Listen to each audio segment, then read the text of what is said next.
Falando muito sobre a questão de guerra e justiça, eu vi ali um comentário no jogo sobre a questão de guerra e justiça, né? É até interessante, porque é dito assim, guerra e justiça raramente andam lado a lado. Depois a frase continua.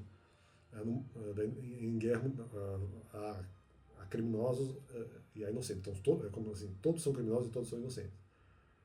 Ah, Essa frase tem graus de verdade, né? Porque, por exemplo, às vezes uma pessoa é bastante, no caso, criminosa em uma guerra, mas parece inocente, enquanto outras eventualmente são ah, menos culpadas e parecem muito culpadas, quando na verdade não são. Então, quer dizer, eu discordo desse ponto, porque eu entendo que Deus sabe quem é inocente e quem é culpado ou quem é criminoso mesmo, né? E nos diferentes graus, eu digo, em relação ao motivo da guerra, né? Às vezes a pessoa pode ter muito pecado, mas não tinha nada a ver com aquela guerra específica, então é uma questão de forma e de repente a pessoa acaba sendo envolvida, mas no que ela está envolvida ela não fez muita coisa errada ou nada errado até. Então aí que tá, por isso que numa guerra as pessoas podem ser inocentes, na verdade. Às vezes os erros que ela, de certa forma, carreia na sua vida são coisas externas aquele próprio conflito, aquela própria guerra específica. Não quer dizer que ela não possa ser punida lá por erros externos. Né? Mas independente dessa possibilidade. Há graus de culpa. Então, nesse ponto, sim, todos são, em alguma medida, nas suas vidas, né? Não só na guerra, nas suas vidas, alguma medida, no geral, né? Talvez haja exceções, mas digo, são, no final, culpadas e inocentes. Né? Numa guerra, eu ainda mantenho aí é a mesma coisa na vida. Né? Há graus de culpa e há graus de inocência. Né? Mas é que tá, o que ele está falando é mais que se inverte os valores. Né? Aqueles que são muito inocentes em relação à guerra são considerados criminosos ou culpados, e os que são muito culpados são considerados inocentes. Ah, Mesmo em meio aos motivos da própria guerra. Agora eu não estou falando sobre a pessoa cometeu um pecado externo que não tinha nada a ver com a guerra, não. Estou falando em relações à própria, dentro de situações da própria guerra, né? Situações internas da guerra. Então, aí sim, inverte-se os valores, inverte-se as bolas. Né? Então, a guerra assim, mas a guerra muitas vezes não anda com justiça. Sim, mas há graus. E eu entendo que Deus sabe quem é mais culpado e quem é mais inocente em relação às coisas da guerra. Ou às vezes até uma pessoa seja dentro da guerra, em relação aos motivos da guerra, totalmente inocente, e outra pessoa totalmente culpada, né? Ou totalmente criminosa.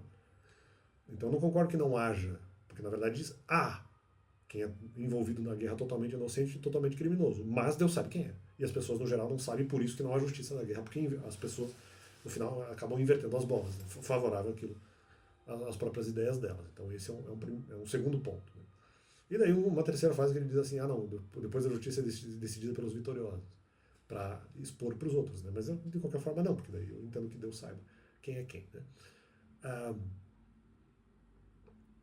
e depois se decide, pelos vitoriosos se decide ali quem.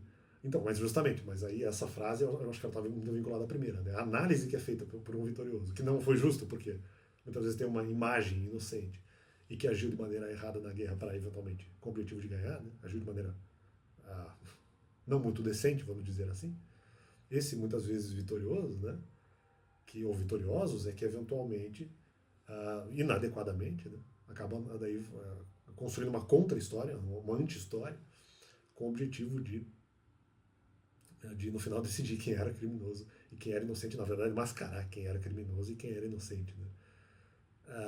Mas aí que tá, não só a guerra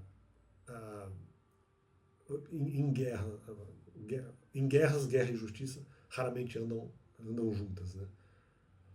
Mas mais do que isso, acho que isso se estende. Né? Depois, a análise feita pelo vitorioso também raramente, eu diria, estendendo a frase, raramente, uma análise de qualquer vitorioso raramente vai, no caso ali, expor justiça, né? Vai fazer jus ao que realmente aconteceu e realmente ao real de quem é quem. Né? Raramente, talvez raramente, vamos dizer, vitoriosos contem a história de uma guerra do jeito que deveria ser contado. Né? Raramente, uma análise pós-guerra feita, vamos dizer, por vitoriosos, né? Raramente uma análise pós-guerra é uma análise justa. Né? Então, não só guerra e justiça, nem sempre lá, mas o mundo é assim, não. Então, o mundo espiritual não é assim. Né? Mas raramente guerra e justiça caminham juntas, raramente análises pós-guerra e justiça caminham juntas, né? Quando as análises são feitas por vitoriosos, quando as análises são feitas aí por quando as análises são feitas, no caso, por pessoas suspeitas. Né? Interessante, nesse ponto, aí como diria Darcy Ribeiro, nesse ponto em relação a esses vitoriosos, não é bom ficar com os vitoriosos. Aí que tá. Aí eu vou além, né? Acho que os que parecem vitoriosos, né? Se for ver em vários conflitos, talvez os que se dizem vitoriosos e os que maqueiam, no caso, a narrativa de uma história de guerra, nem sempre são vitoriosos, não é mesmo? Os que se dizem vitoriosos, maqueiam até isso. Os que se dizem vitoriosos não fazem uma análise justa sobre o que aconteceu na guerra, e a própria guerra foi injusta. Então, guerra e análise sobre guerras raramente tem aí raramente andam junto ou lado a lado com o conceito de justiça. Essa é, infelizmente, mais uma realidade do mundo, mas não é só o mundo, vamos dizer, não é só o mundo físico que existe. Então fica esse complemento no canal. Interessante a frase para pensar.